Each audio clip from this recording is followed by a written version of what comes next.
because we're dressed like... Every Point Sports Podcast featuring Greg and Jack starts right now.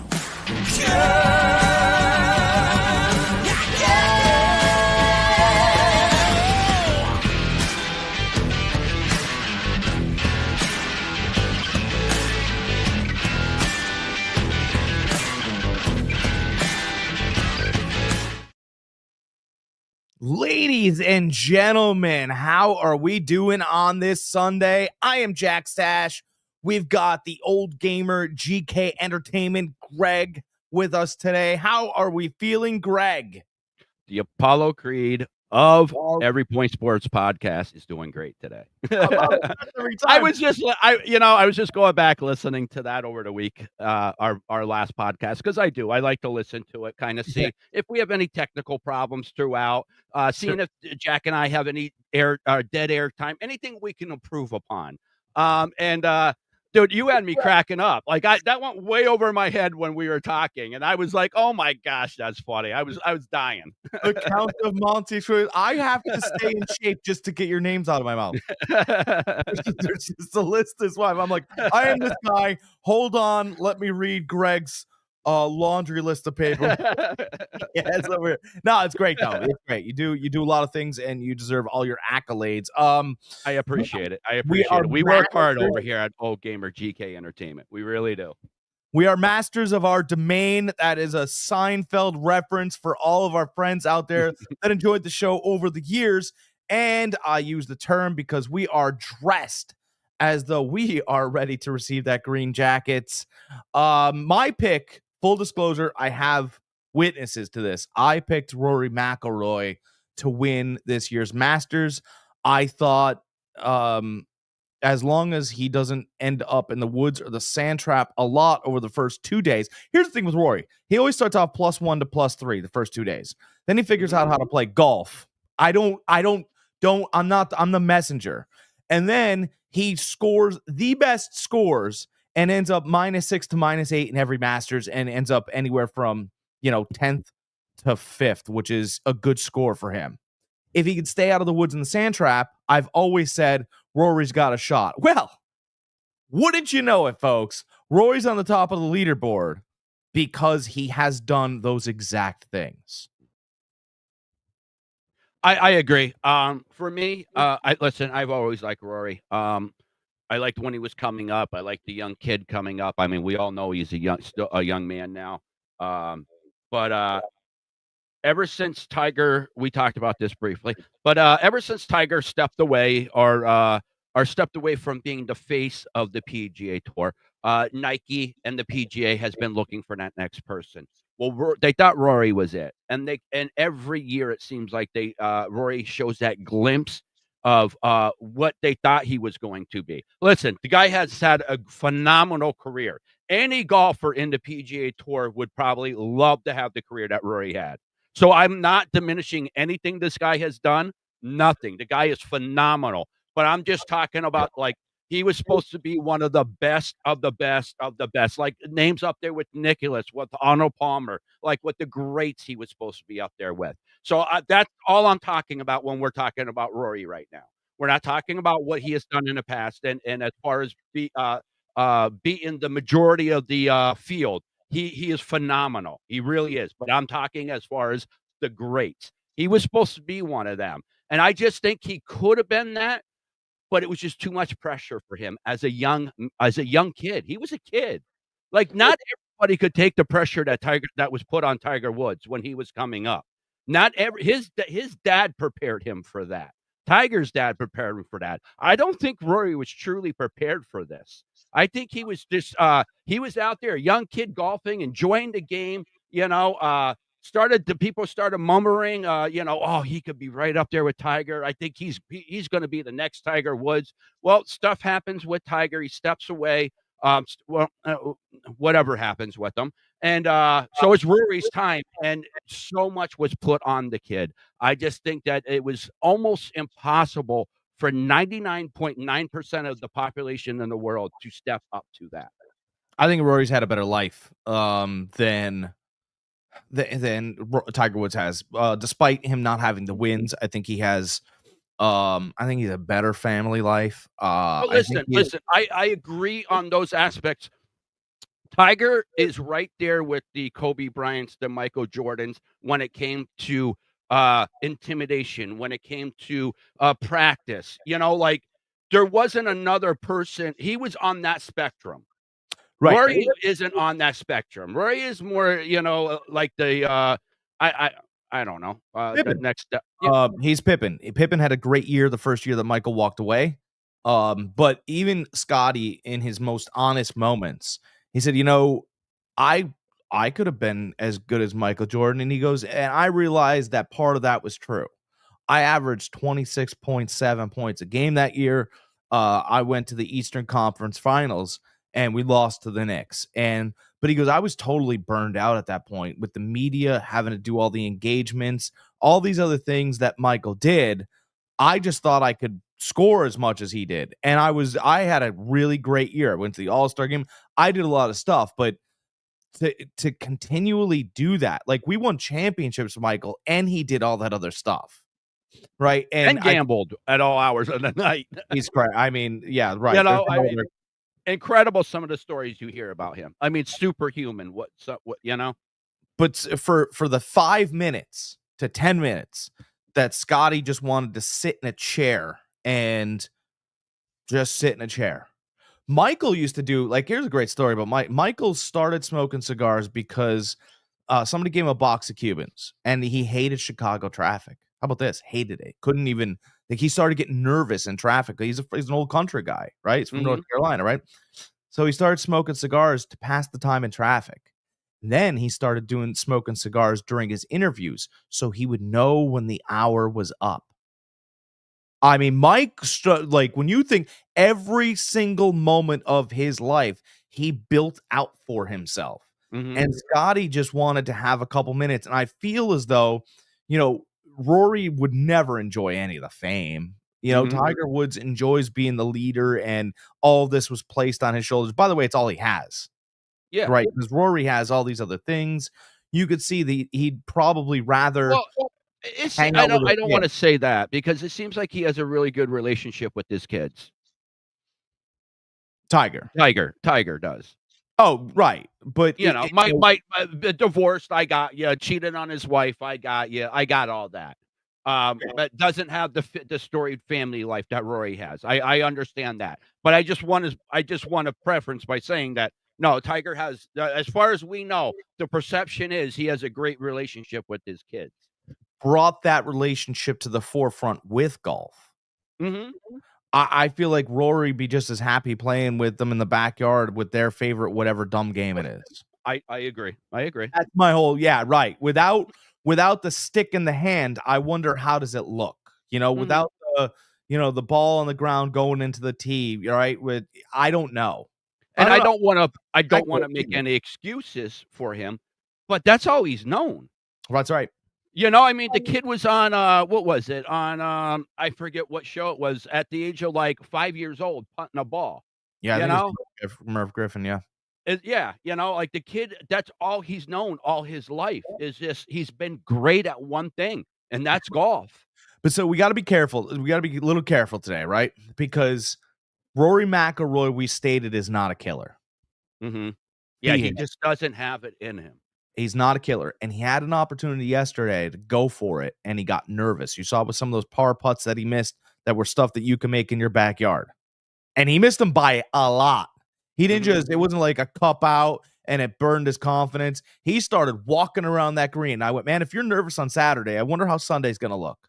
And the issue here is that Bryson DeChambeau is a killer. He's got it. And you know what he did? He looked at the leaderboard at the 7th hole, and that's when he started turning it on. I don't Yeah. know if you were watching, but at the 7th, he kinda looked up, and that's when he started hitting those shots that he's known for.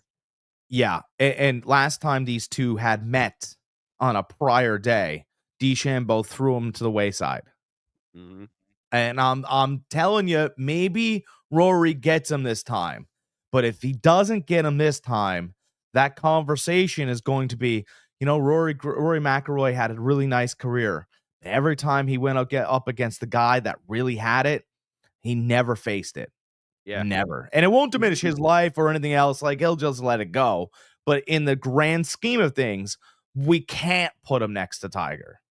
No, absolutely not. No, no. You know, it'd be somebody like DeChambeau that would get the Tiger Woods credit or affiliation because, you know, I understand that Scotty Scheffler gets it, but like once you're mano a mano, let's see how it is. Mhm. You know, that's kind of how I feel about. I want Rory to win. By the way, I want Rory to win for two reasons. It'd be nice for him to finish the trifecta, right? It'd be nice for him to get all the accolades and finally win a Masters, and it would mean I was right. And there's no greater feeling in life. What he has 4, correct? Does not have the Masters though. That would complete. Yeah, that would complete, but does he have 4 or does he only have 3? He might have 4, but I'm it's he trying to won the find British out Open. here, and it's not giving me a straight answer. If he won the British Open twice, it's like, well, that's great. You know, that's 4 miles from his Well, house. then he won 4 then. Yeah. But Yeah, okay. you want that green jacket to be hanging, and it'd be nice if he got the win against the guy who beat him last year. Oh, absolutely. Listen, I would like to see Rory win too. I've always liked him. If DeChambeau wins, I wouldn't be upset either. I like him. I like the way he beats or marches to the beat of his own drum. He does his own thing. He kind of approaches golf at a total different uh spectrum as the rest. That he approaches it more as a scientific area. He's always measuring his swing, projection of everything, and he believes that you swing the hell out of the club every time you pick it up. So, I mean, us as casual golfers can kind of relate to that. We just want to swing out of our shoes all the time. Well, I mean, I'll tell you what, I don't believe in his method of golf whatsoever, but It that's works for him though. it does work for him. In fact, I'll tell you what, if I on the first hole at any course I go to, yeah, I'll take a swing. And usually I'll just practice for a minute or two or whatever. I'll hit some balls before I go play, and then I'll swing the club. And if after the first couple holes I'm not exactly, hitting my spot that I want on that club, let's say the club's the 7-iron, right? What I'll do is I'll switch to a 6-iron for that same distance, and I will do a half swing because my whole thought process is that the direction of the ball is based on whether you hit the sweet spot on the club. Hmm. So your goal is to do that.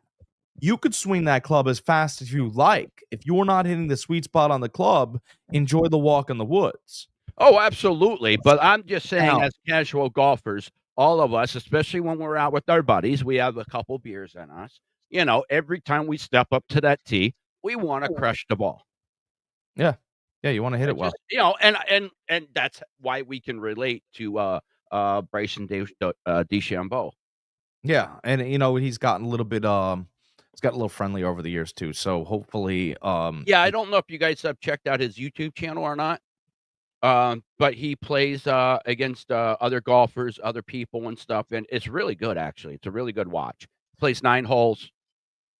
yeah, he's gotten better. He's tried to again, I liken his image was Patrick Reed like. Mhm. No one likes Patrick Reed. Patrick Reed has built his own a castle of pain, if you will. He has. He's done it all to himself. But I actually believe it was Tom Brady.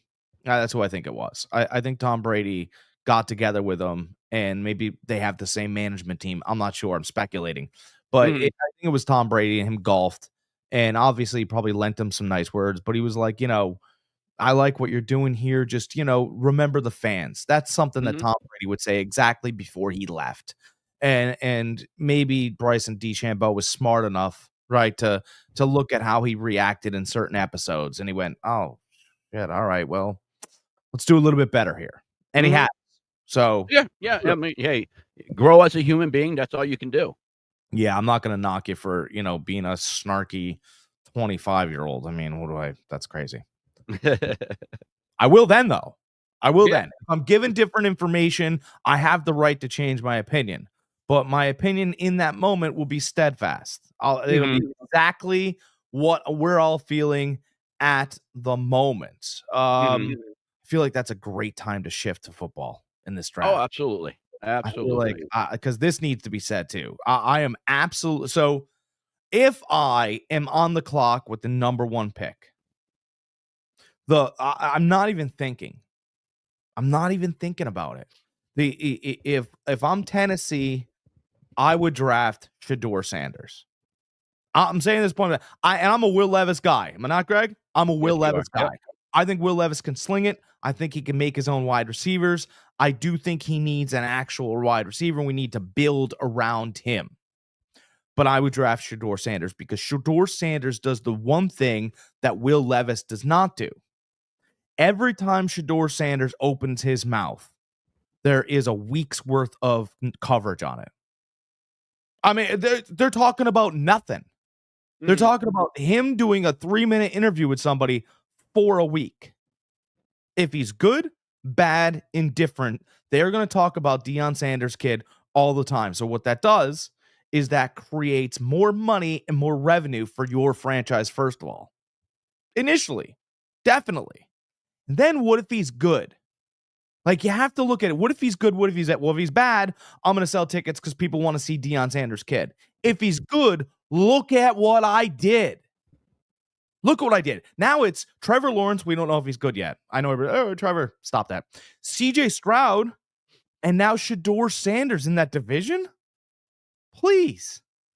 Right? Now they're sitting there going, well, he has a third round arm, and if his last name wasn't Sanders, he probably wouldn't be going this high. They said the same thing about Peyton Manning. Same exact line. Mhm. Right? They knocked Archie's kid, and he turned out pretty good. Regardless of how he turns out for the next 3 years, we won't be able to get him out of our mouths. If Cam Ward tanks, it's over. It's done. The story's over. Abdul Carter, he'll get some sacks. He's not really going to sell a lot of jerseys. I love Travis Hunter, but again, once he leaves Deion in Colorado, the story's kind of over. His story only continues again if he somehow finds his way onto Shador's team. Right? If those two get back together again somehow, that would be a fantastic story. But Shador will be the leader going forward. Draft him. Just come on. It's the dumbest decision to not make. It's so simple. What do you think? I'm not with you. If I'm Tennessee, I'm trading the pick. I have too many needs on this team. I need to rebuild. I'm trading the number one pick. If I'm stuck there, I'm taking Cam Ward. He has the most upside. At number one, I want somebody that is going to project to me a superstar. To me, Shador Sanders seems like a safe pick, but I need something more. I need something that, you're not throwing, 60% of your passes, 5 yards with it, away from the line of scrimmage. I need to see something downfield. I need to see something more dynamic than what you have shown me. I have no issue with them drafting Cam Ward in this draft. This draft, I've said before, I think it's very talent depleted. I think you have a few blue chip players. Everybody else, you're just kind of hoping for. Ultimately, what they should do is, like I said, trade down. I got Stay a in the top solution. 10 somewhere, I but trade down. I was on the phone with my buddy the other day. We came up with a solution for Travis Hunter, by the way. And he's a staunch Steelers fan. Staunch Steelers fan. Shout out to Christian Carlson. I was hanging out with him the other day on the phone, and we came up with a solution to where Travis Hunter can play both sides of the ball. Oh, yeah, he can, especially sub packages. But we don't need him to play cornerback. That's silly. Cornerback, you're taxing your body every single play. And if you watch Travis Hunter, by the way, in college, not a super tackler. He doesn't knock you back. He's not a Ronnie Lott. He's not a Rod Woodson. He's none of those guys. He doesn't knock you on you not once where you're like, God, I don't want to be hit by that guy. He'll tackle Yeah, but this day in the NFL, you don't want that because you're going to get penalized most of the time anymore. That's right. And he's a ball hawk. That's his skill. His skill set is ball hawk and knowing the offensive play for which he can attack the ball with. No, he knows what they're running every Mhm. time. So I think he'd be best served as a safety. If he works safety, he doesn't even have to work that side of the ball. Like if it's a check down to a screenplay, safety doesn't really deal in all that issue, right? And he knows in the games when to turn it on and when to turn it off. Those are the things that he does best with. He knows when why am I going to sprint to the opposite side of the field? There's 10 guys over there already. He does know when to really go full board or when it's on his side of the field and when it's not. And I just think if you ran him at wide receiver and then ran him at safety, he can take plays off. It's pretty easy. You watch safeties do it all the time. I mean, Ed Reed played 1/4 of a football game. He just waited. All right, when they try to go over the top, they're done. And I'm not saying he's got Ed Reed talent, but I do think he's got Ed Reed smarts. Mhm. I don't Smart. think there I don't think there's a way where he plays, a starter at both defense and offense. That's just too much. Especially as a wide receiver, that, Steve Smith, made a very good point about that. He goes, "No, you need to perfect your craft." He goes, "The way you get paid is by perfecting it being a master of your craft, not a master of what do they say? When you're able to do a bunch of things, but a master of." Jack of all trades, but a Yeah, master jack of of none. all trade, but a masters of none. He goes, "A jack of all trades, they don't get paid." He goes, "But the master gets paid." I know.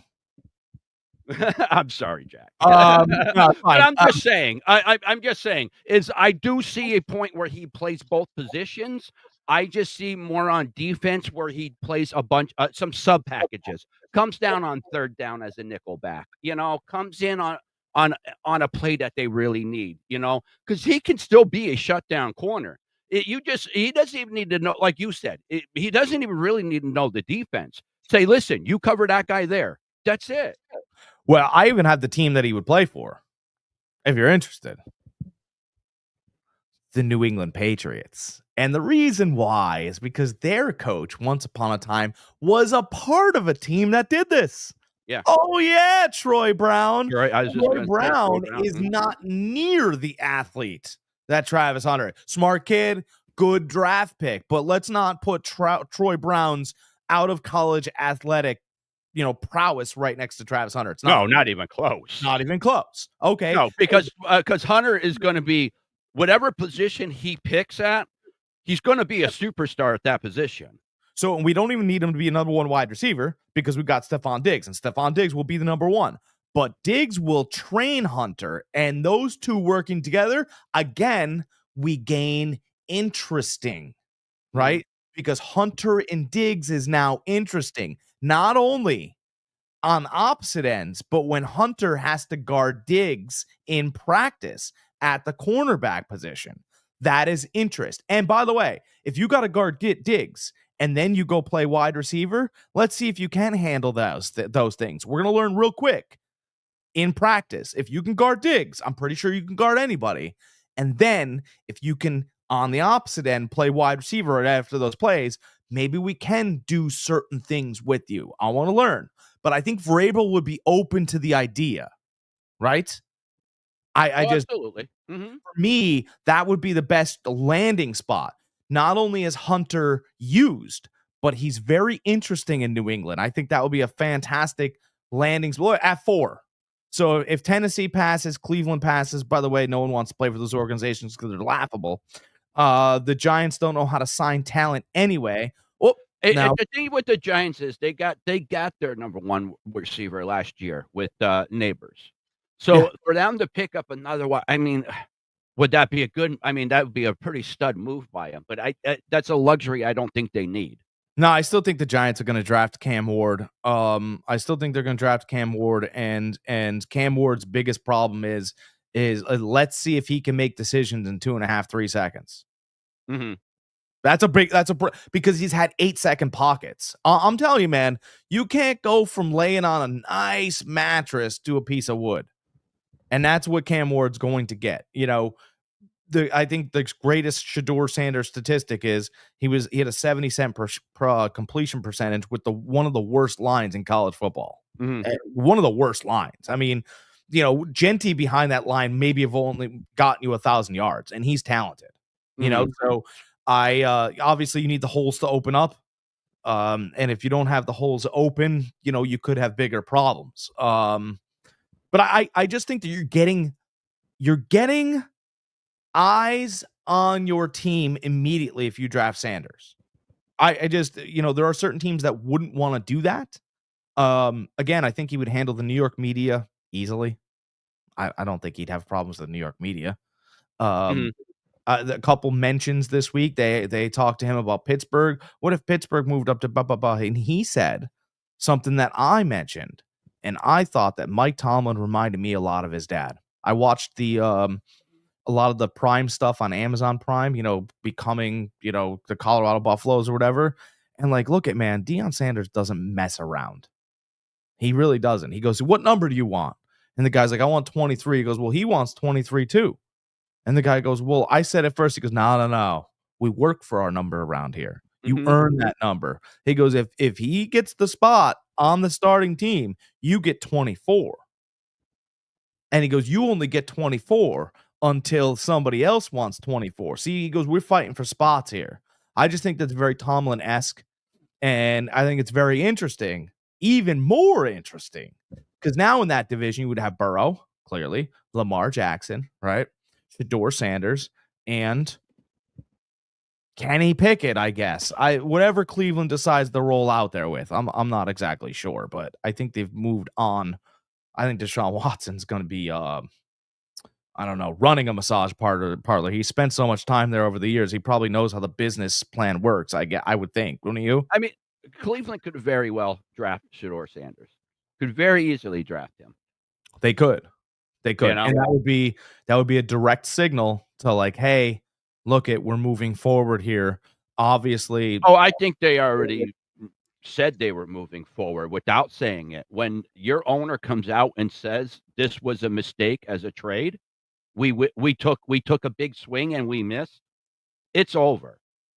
yeah, They're looking towards something else. Like, you as an owner don't say that if you think Deshaun Watson's still your starting quarterback.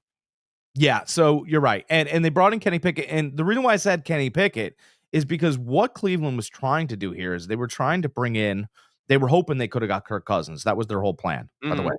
They were trying to bring in Kirk Cousins to give Kenny Pickett a little window, but Cleveland's okay with going with Kenny Pickett. I think I think they were why? just trying to bring in somebody that was serviceable at this point.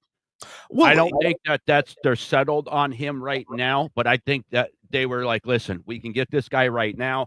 Even if we don't get so and so, if we don't get this person in the draft, we still could put out a quarterback." interestingly enough, they just went and signed Joe Flacco. And again, I think Flacco's going to give them a little bit of a window here. But Cleveland has made it fully recognizable, right? That they want to go forward with Kenny Pickett. Remember, Kenny Pickett was the guy that got off the couch, just like their other guy that got off the couch last year, and what gave you 280 yards against the Washington Commanders in a good game. He didn't play in a year and a half. To Mhm. not play in a year and a half and throw over 280 yards in the NFL is a quarterback. Now, we just got to figure out how to get this kid a line, and hopefully Nick Chubb can come back a little bit healthy. I think there's a piece of Cleveland that really believes in the kid. And by Listen, the way, he went to Pitt I University, not very far away yeah, from where. no, yeah, and that's what I was gonna say. He's almost a hometown kid almost. He played in the back right there in their backyard, and, you can't really say, what Pittsburgh really had because, Canada was a joke as a offensive coordinator there. Yeah. So what did they really have with Kenny Pickett? Who knows? He did look good against that Washington game. He had a couple throws where I was scratching my head, but again, you said, he didn't play for a year and a half. He was rusty. I get that. So I'll give him a slide on that. It'd be really interesting this year on, what he does. If he can grasp his opportunity and run with it, this is his team. This is Well, gonna be his team, unless they draft Shedeur Sanders. that's true. But just if we can stick with Kenny for a minute, right? Like this could be, and this he does have a bit of a Baker bravado. A little bit. There's a little bit of that, and It's if kind of that little disrespect, that chip on your shoulder. athletic kid, got a good arm, I wouldn't say great arm, but if we're gonna give Justin Fields a fifth chance, I'm joking a bit. I mean, why not try to? They gave a fifth round pick for him to find out. What's what It's they nothing. it's nothing, right? And I do think there are people in that organization that were like, okay, this whole idea isn't gonna work. Andrew Berry, you get one more year. I think their general manager is about to be possibly fired, and Kenny Pickett could maybe save his job.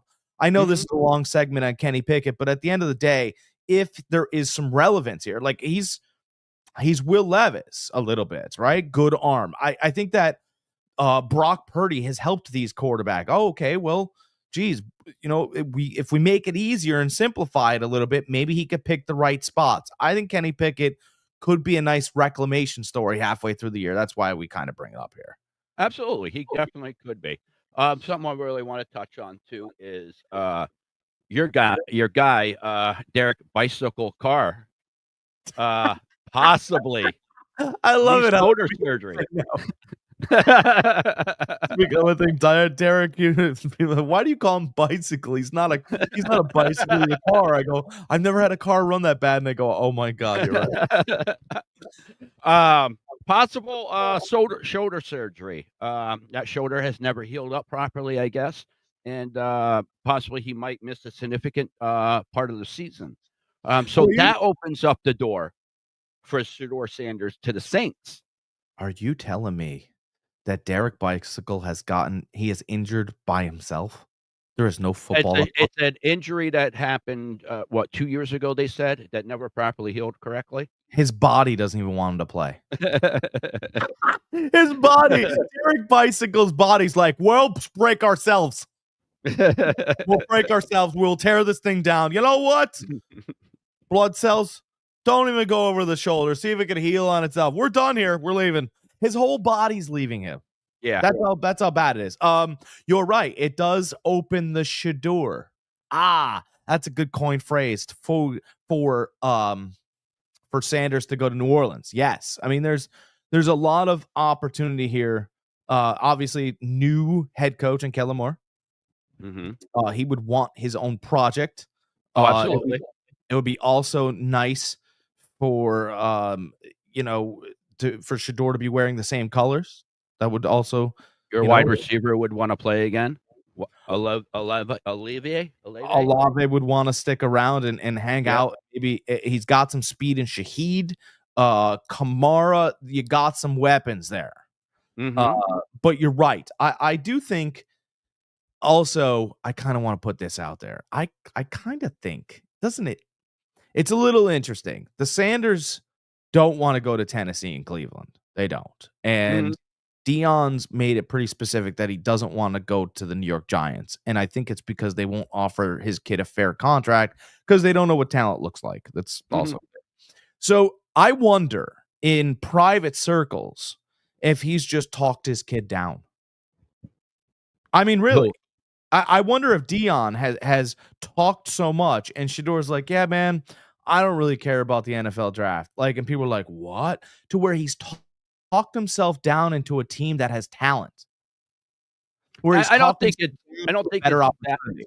I don't think it's that. I think that there's just there's a lot of what ifs with his game. I think if he had more of a line, we could have found out more of what Shedeur was. But that throwing 60% of your passes 5 yards or less, um, that raises a lot of red flags for a lot of teams. Can he push the ball downfield? Is he able to push the ball downfield? We know he's able to read defenses because we've seen it when he does push the ball downfield. His that the like I said, the within the 5 yards is what really is, as far as everything I've seen is what is his only, uh, I can't say downfall, but, like, knock on him. And a lot of teams don't wanna take that chance. Yeah, I would fire 90% of the scouts in the NFL. That's what I would do Yeah, that. I'm just saying. To be quite honest. For me, if I would want something more kinda surefire than that too, But especially if I'm Tennessee. the only surefire pick in this draft is Abdul Carter. That's your I think 100% there's a true. couple. I think there's a couple that are gonna be really I think him, oh, wait, who Carter, I think Hunter, whichever position he picks, he's gonna be a surefire pick. I think that, dude from Penn State, that tight end, I think he's gonna be extremely good in NFL. He is. Um, But what Abdul is was gonna the come in other, and give you 10 sacks. Graham from, Michigan, the defensive tackle. I Abdul think Carter, he's gonna be a stud. he's gonna come in and give you 10 sacks though. But he's gonna come in and give you 10 sacks on a team that's gonna be, win 4 games at max. You need someone that's gonna come in and change everything. I really the problem for Cam Ward is how fast the ball is gonna have to get out. It really is, and nobody has any clue the problem that kid's going to have. Oh, he could be this, that, the other. He's not going to be any of those things. He's not. Cam Ward will be, he'll be a bust. He'll be in Miami in a couple years, trying to figure out if he can beat out Zach Wilson for the second quarterback job. That's what I really believe. Um, Yeah, see, I was with you when this first started. More and more tape I see of the kid, the more and more I'm liking him. I haven't seen him throwing his toes once. So once he makes a professional throw, off of his I've flat seen feet, him then we're hit good. quite a few of them, and that arm strength he has is right there too. Yeah, arm strength really He's doesn't good. matter. He really is. He's good. He's I'm not Yeah, saying he's gonna end up being a superstar because, I mean, there's been a lot of quarterbacks that has come out and you could say, "Wow, they looked really good," and they just didn't have it. But I wonder if by all he passes the eye test, put it that way. yeah, I guess I think that he's an eyesore. That would Mhm, be the eye test that I would pass. He's flat-footed. He throws arm only, which is awful. He has 8-second pockets, so we don't even know whether he make quick decisions or not. I mean, those things to me, I would much, and I don't like this dude at all. I think he takes an extra step for whatever reason to get torque, whatever. But I think Jackson Dart is more talented. He's had to deal with duress a lot more. Pro style offense. That's a big deal with me. Um, mhm, which Shador had to deal with. Actually, his offense coordinator was ex-coach of the Minnesota Vikings. So pro style offense. mhm. I hope I wish Cam Ward the best. But what's gonna happen is he's gonna go to one of these top 3 teams and it's gonna look really bad. Mhm. And then I don't know. Like Shador Sanders, yeah, the dump offs. But the dump offs are coming after he's been sacked. And it's like, okay, well, I And don't have that's why anything I to go said on. and Right. that's why I said I would have liked to seen him behind a little bit better line so we Yeah. could get more a judge on more of what he was. Is Right. he just this dump off guy, or was he just forced to dump it off because of his bad line? Yeah. I think I think it's more of the latter. yeah. But again, I can't say that definitely because he wasn't put in that position. And he doesn't have the best arm strength in the world. When he did put it downfield, he did lollipop it in. It was very accurate, but he did lollipop it in. Again, Peyton Manning did it throughout his whole career, so I can't say it can't be done. But very few people that doesn't have arm strength has made it as a superstar in NFL. Yeah, I would put him right around, let's see, what he's only 6 foot too, right? He's only 6 Mhm. foot tall. That's a little concerning. I wish he was a little bit taller. I don't really have a comp. I would say he stands really tall in the pocket. That's a bonus. Mhm. But there's guys out there that have really great arm strength, and sometimes you look at what Spencer Rattler's got a killer arm. Spencer Rattler has a killer Mhm. arm, and in practice, and when you guys go to your county fair, he'll probably throw the most miles an hour. But there are decisions that Spencer Rattler makes sometimes, and you're like, man, I just want to know what you saw. Mhm. What did you see there? Mhm.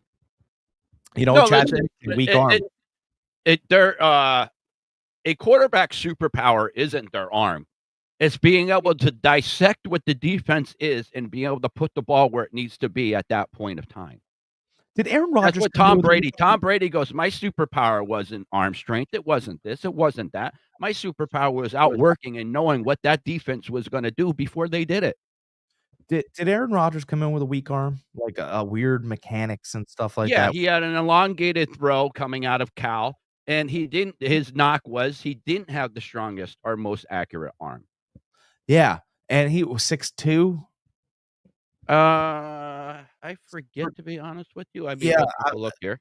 I'm not saying, not super tall. I would say Shador's probably closer to 6'1". And again, we'll see. The kid can take a beating. 6'2". That's it. 6'2", Aaron 6'2". Rodgers. 6'2". There's not a big difference between Mhm. 6', 6'2". Really, there isn't. I mean, your body structure, right? That's, I just I do believe I want to be able to make noise. I want to be able to somebody has a conversation about my player. He's interesting. Okay. Those are some things Just that I want. I don't wanna cut you off here, but they're Yeah, you're they're good. the same height. They're the same height. Shedeur Sanders and Aaron Rodgers are both 6'2". Okay. Yeah, same height. And all right. Well, okay. So Mhm. that would be a ceiling player. But, I mean, he does. I think it's going to be really interesting. So we have this draft board up here, which Greg has put up here, so we can all look at it, right? And if we get down to the Raiders, this is a great tell because Shedeur Sanders and Tom Brady have had a relationship. If the Raiders pass on him, I think he slides. He's really going to. They're passing. If the Bears are sorry, not the Bears. If nobody drafts Gentry before the Raiders, it's already out there. The Raiders are drafting Gentry. Then they're the If Browns. he is there, they are drafting him. God. There has been no smoke screen, nothing going on by the Raiders. They have come out and said, "We want this kid." Well, you hear that, Raiders fans? You don't even have to watch the draft. It'll be terrible No, for the next 10 years. unless, like I said, unless he goes to one of these other teams like Jacksonville or something, which I don't see them taking him. I mean, they have ATN and they have another guy there. I don't forget why. Bigsby. You know, Yeah. so there's really no reason for them to take him. Patriots, not really. The other needs. Giants, no.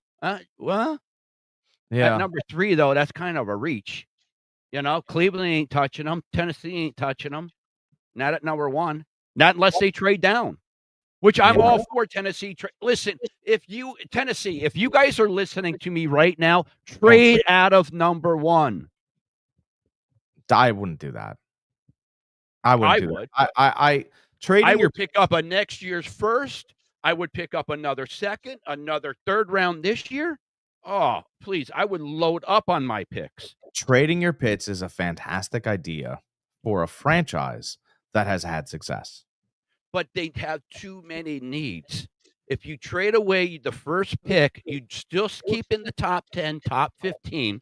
You pick up a next year's first, which you could package for something else. Say you don't take quarterback this year. You could package that for maybe an Archie Manning next year.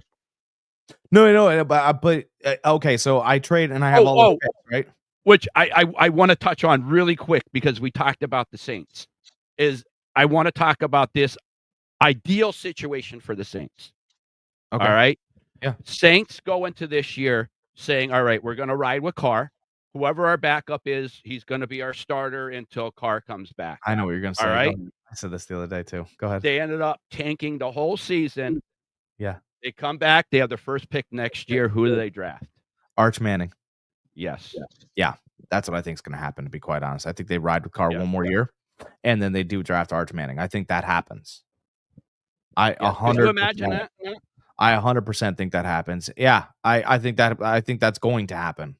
And the kid better show some mettle this year though, because he got lit up a couple times. And listen, Mannings are known for being smart. Stupid Mannings get clubbed like he did in that game. Yeah, I'm not a big fan of drafting of trading your pick because here's what happens. You have more cards, right? But no one shows up to your games. And if I don't sell tickets, well, what does it care if I have more draft picks? Because I still can't sell tickets.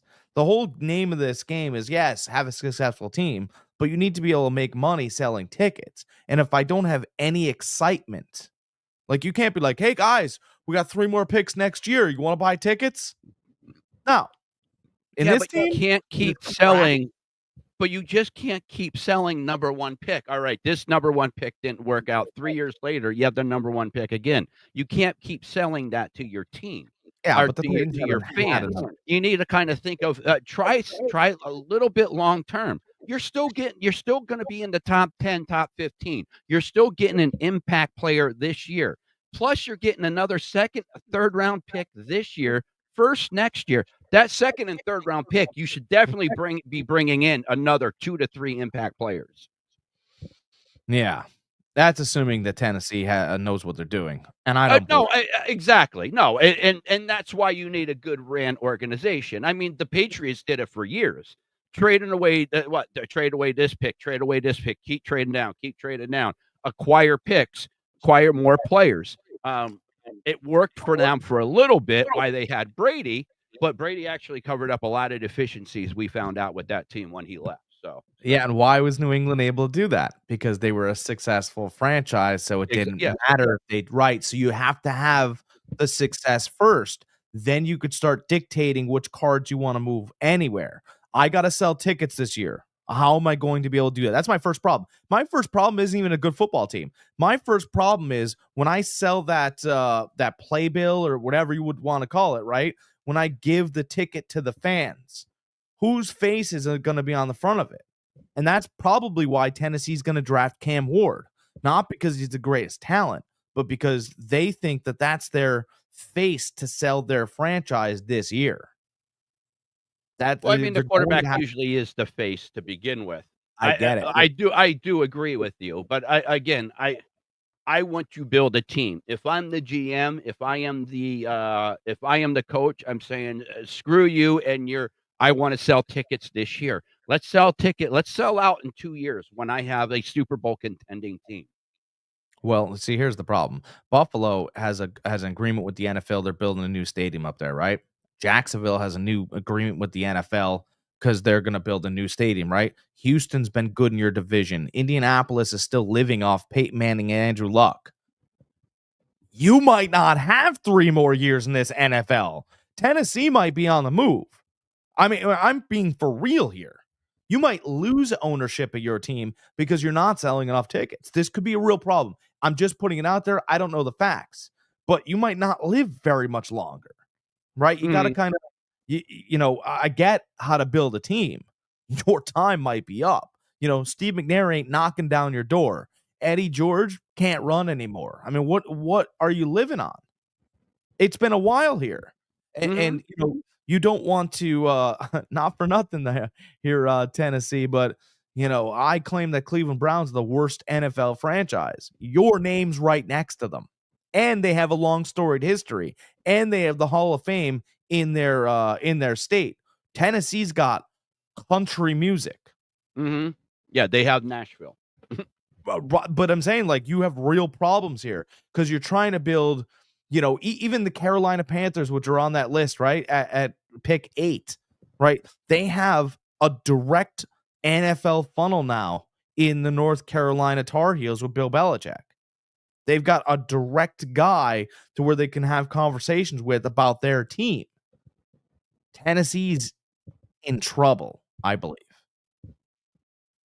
And that's again, They could turn it around just like any other team, but like I said, they need to be smart about it.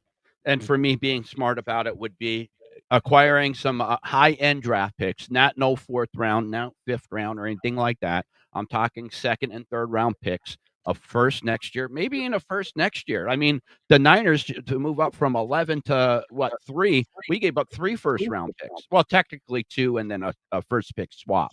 are there any doubles up here? Are there any teams with doubles? I don't think so. Let That me would be cool to know. No teams with doubles. no double team, no. Yeah, because No, everybody has single picks. if there was a team with a double, I would trade out of that first spot for the double. Now, Mhm, if I was able to do that, then I would like to bring that Colorado team to my Tennessee team. mhm. Just Now, try to make I know you were talking, really quick about Pittsburgh. yeah, Um, Pittsburgh actually, brought in Shedeur Sanders this past week for a visit, by the yeah, way, yep. which they were staying away, and I think this is a ploy. um, for Aaron Rodgers. Aaron, like, listen, Aaron, make up your mind because we're getting down to the wire, and if it comes down to it, we're going to draft Shador, and if we can, and you're out of luck. Actually, I mentioned Aaron Rodgers' height on purpose Mhm. because I think that Aaron Rodgers is already going to be in Pittsburgh. I think that deal's done. I don't think Mhm. Tomlin cares. Tomlin doesn't care about the conversation. He doesn't care about the bait for which Robert Saleh took and the New York press hammered into him. I mean, he looked like a child at the press conference. Tomlin doesn't do that. Tomlin only Mhm. comments on Pittsburgh Steelers players, and currently Aaron Rodgers is not one of them. I really believe that Tomlin is waiting for Aaron Rodgers to be done with the summer vacation that he takes every year. He doesn't really Mhm. care. You're a 40-year-old man. What am I doing telling you what to do with your summer? It's stupid, really. You're not a child. I don't need you in here learning our plays. We'll figure it out. You're Aaron Rodgers. That's already done. I do believe that with Aaron being 6'2" and Shador being 6'2", I think is really interesting because Aaron's going to be a one-year rental and then he's going to Mhm. retire. I just don't think he wants to go out looking like he did. Right? He's Yeah, I always agree. done better. He's done better in a small market. Well, I mean, Pittsburgh is a small market, ladies and gentlemen, and although they do have, the accolades over the years and Yeah, they're Aliquippa, definitely one of the most storied franchises in NFL. But no, right, you're right. They're not a New York market. They're a right. small market. So Brett They're Favre, not in LA. yeah, and Brett Favre when he went from the Packers to the Jets, he really wanted to go to the Vikings. He wanted to Mhm. stick it to the Packers. That was his vendetta the whole time, and couldn't do it. And then he was able to roundabout do it. Aaron Rodgers doesn't have a vendetta. He just wanted to go to the Jets to see what he could do outside of Green Mhm. Bay. He wanted to see what was different out. Sometimes, it's good to go outside of your town, and it didn't work. Okay, but now he found out what doesn't work. He thought that he could be the coach, player, GM, all that other stuff. And he found out that it got a little bit tougher than he thought. Okay, Mhm. fine. So now he's like, hey, that didn't work, but it's good to explore it. So I like a coach again, thank you. And I want a coach that I can trust. And I think LaFleur became not that guy, to be quite I honest. actually, I was gonna ask you. It kinda seemed like, Rodgers was trying to do that with Green Bay, being the GM too, Yeah. and they weren't allowing him Mhm. to a certain degree. They were to a degree, but then they weren't. They would give him a little rein, but then draw it back a little bit. Do you think that, LaFleur was that good of a coach, he was able to match that deficiency then? And the Jets just weren't able to? No, I think LaFleur and Love were lined up. They knew that, or Rodgers knew that. He knew his time there was numbered. He actually wanted to be released so he can go fishing, not actual fishing. He wanted to be able to get fish for his own team. Mhm. That's why he asked for $50 million. And the Packers went, "Yeah, we'll give you $50 million." And he went, "Oh, that wasn't really what I wanted." Sometimes, no, really. If Mhm. you talk to him today, he would go, "Yeah, I didn't really want the $50 million." And I think he talked to Brett Favre about that. Mhm. Brett Favre offered them an outlandish deal, and they didn't take it. And he's like, "Hey, just offer them an outlandish deal, and they won't take it." And he did, and they took it. He went, Favre. Didn't work. It didn't work, right? Went to the Jets, Favre went to the screws me again. Yeah! That's really so he's like, I gotta go on another ayahuasca retreat and see if I could trust Favre. No, but and I don't think Brett meant it that way, but, he said the other thing he said, when Jordan Love got here, he goes, "I was much more," and he talks about this in his Netflix documentary. He said, he goes, "I was much more welcoming to Jordan Love, despite what the media says, than Brett Favre was to me." Because I had Jordan over my house over 10 times. Mm. Because I had him, we hung out, we did some things. Goes, Brett, nothing. Mhm. And, in that documentary, he talks to Brett, and Brett was like, I really didn't know that I wasn't like that with you. He goes, "Brett, I even told you I would buy a gun to go hunting with you." And you were Yeah. kind of like, "Ah, yeah, yeah, yeah, you're the new guy." Mhm. And that was a failure on Brett Favre's end, but Aaron did notice it. I think Aaron's noticed he did poorly here as well. And that's why when he had the opportunity to talk about any coach on the Pat McAfee show, it was Mike. He goes, "Mike Tomlin, I totally trust him." Mhm. And they said, "Do you think you'd be a great fit in Pittsburgh?" He goes, "I don't really want to get into fits." He's like, "But I trust Mike would make the greatest decisions for our team." And I Mhm. went, "Okay, well, if that's not where you want to be, it's Pittsburgh or nowhere. If he Mhm. doesn't get Pittsburgh, he'll retire." Mhm. I think he wants one more ride in Pittsburgh. It could look a lot like Brett Favre's last ride, to be Mhm. quite honest. I like Joe Burrow in Cincinnati, but I think that veteran in Aaron Rodgers and way Mike Tomlin coaches would be smart. Mhm. And I do think that would work. And all the while, it wouldn't hurt to have Shador taking notes the whole time. I don't Oh, think yeah. that's a bad move at all because Mhm. DK Metcalf's a 5-year player, not a 1-year player. Mhm. George Pickens is young. The team in its whole is young. Oh, is young. Yes, they are. Is I was young. just gonna And say that. They have a young team. if they knew Aaron was there here, like he was there for the moment, he was there for this year, and then they had Shador coming, I do believe that's a real great progress. By the way, the thing that Pittsburgh has been since Ben Roethlisberger leaving is boring. I mean, my God, I can't even get them on my TV screen. If you Mhm. have Aaron Rodgers there, he creates drama, Yes. or he creates at least a show I want to watch.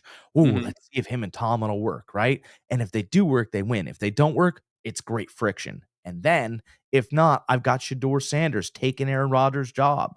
It's great. But is it That's what friction? Tomlin never showed. I mean, look at all the personalities he's dealt with. There's never been any friction between him and a player during press conference. It's his way, and that's it. He won't talk about it. He yeah. didn't talk about the Antonio Brown. He didn't talk about the Le'Veon Bell stuff. It's like, no, I'm not talking about. They're my players. They're good players. When they're on the field, they do what they need to do, and that's it. That's all we're talking about. Yeah, Tomlin's really so, just like Bill Belichick was smart. Bill Belichick would be like, we're on to Kansas City, right? And Yeah, then I basically would you could see that his players would mimic what he would say, he right? doesn't fall into the media's narrative.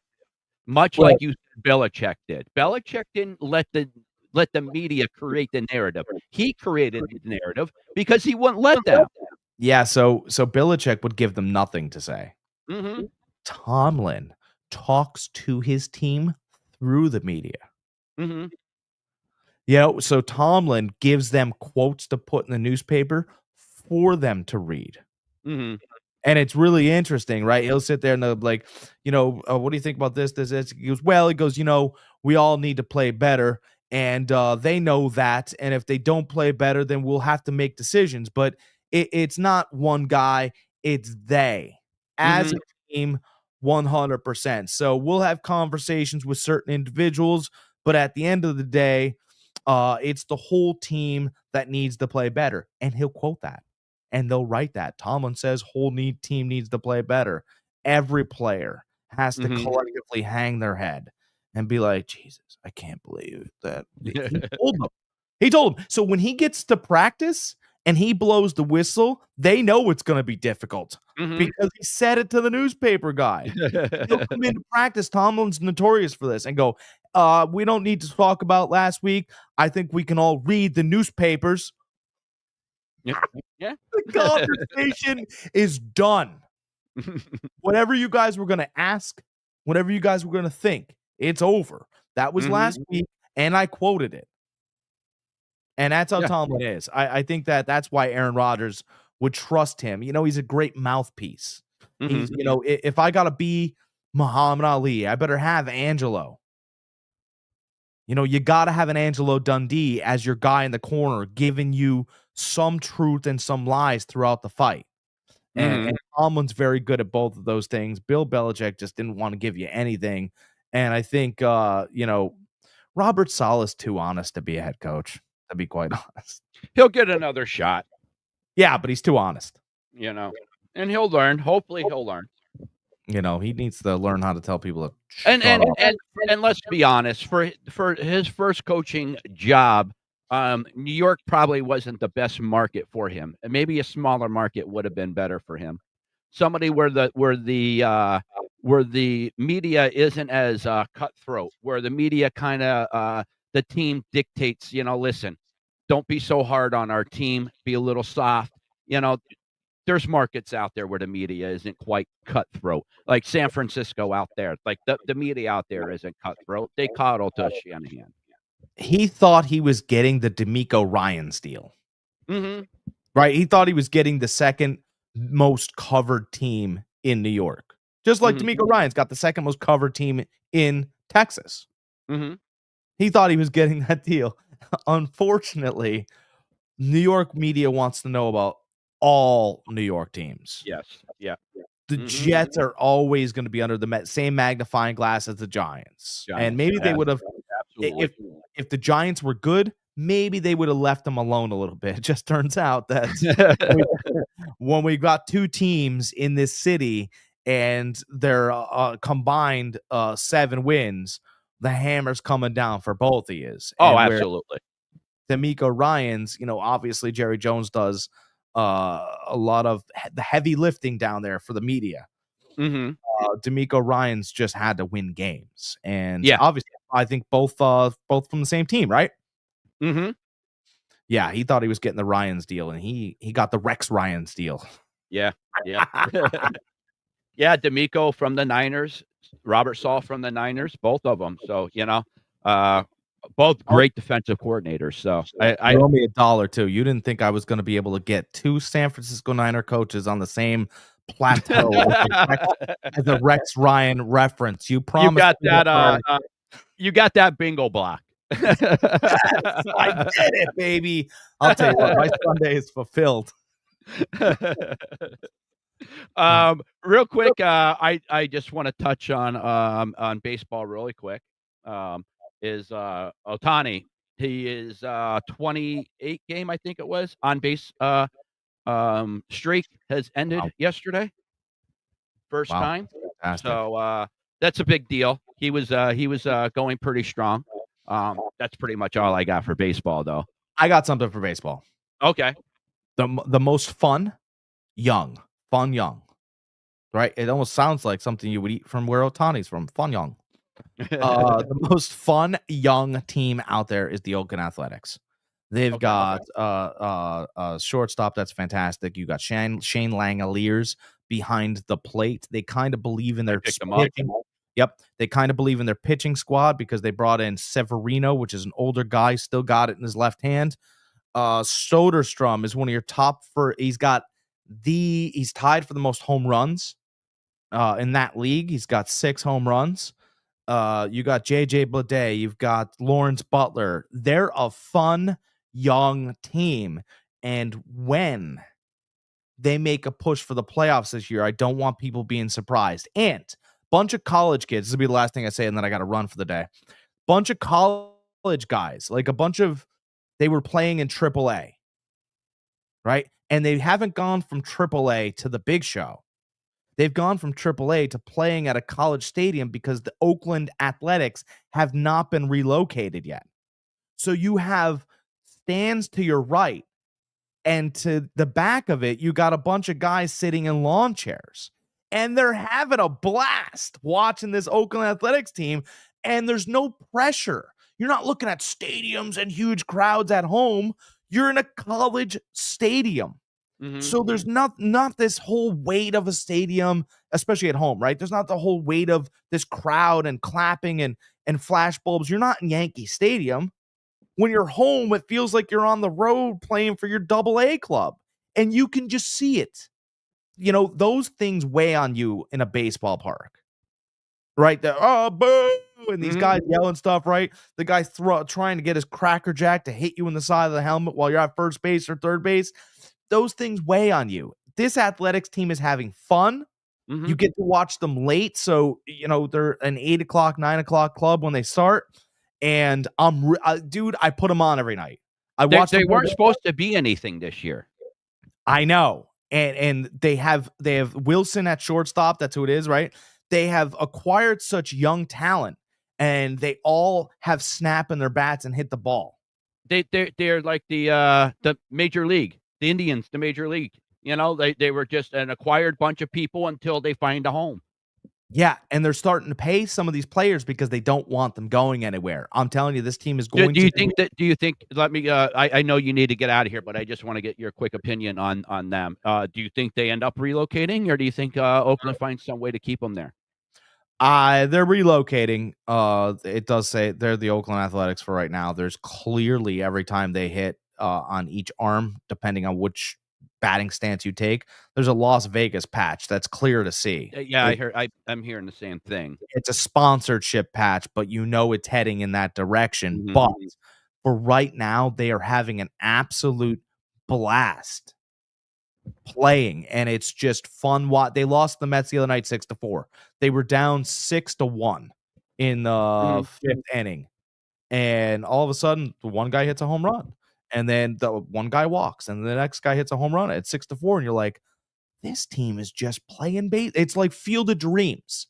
Just watch them. Okay, just a Disney movie, all-time great. A's win the World Series this year. Do they stay?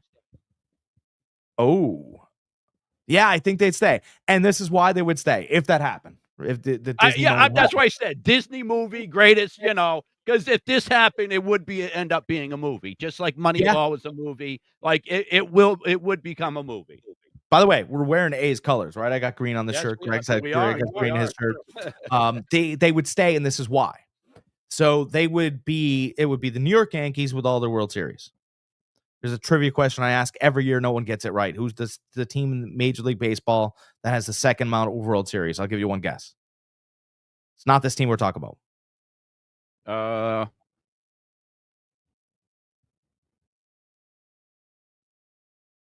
Atlanta? St. Louis Cardinals. Okay. They've got Yeah, 11. yeah, you know what? I knew that. I knew that. They've Yeah. got 11 World Series. Mhm. Right? So that's right off the cuff. But the team that would I think it's Red Sox, somebody else, somebody else. There's a three-way tie, but it's a three-way tie with the Athletics, and the Athletics have won the most World Series in the 70s. That's a fun trivia question as well. But if they win this year, that'd be crazy. They would have 8 World Series, and you would have to keep them in Oakland because it's the Oakland Athletics that won the 8. 8.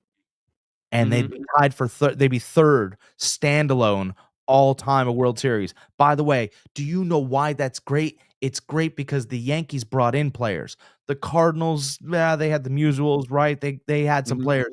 But Oakland, it's all homegrown. It's Yeah. real baseball. That's Mhm. what's awesome about it. Yeah. Yep. So, anyway, that's all I got today. I gotta Yeah. fly. Absolutely. Okay. Yep, yep. Alright, sign us off. All right, guys, I am Jack Stash Fantasy Farm Sports. Appreciate all the new subscribers this week. We're up to 135. We're going to blast through that 150 wall soon enough. Come subscribe to my channel. Also, while you're subscribing to my channel, subscribe to the Old Gamer GK Entertainment. Greg, we will be back here, not next Sunday, because it's bunny time. It's That's right. Easter time. We got to spend some time with our families. Ham, turkey, Easter eggs. But we will see you on Monday for a full draft analysis. Absolutely. I am so looking forward to this one. I really am. Oh, I can't wait. Every point, guys. Check us out. As always, be excellent to each other.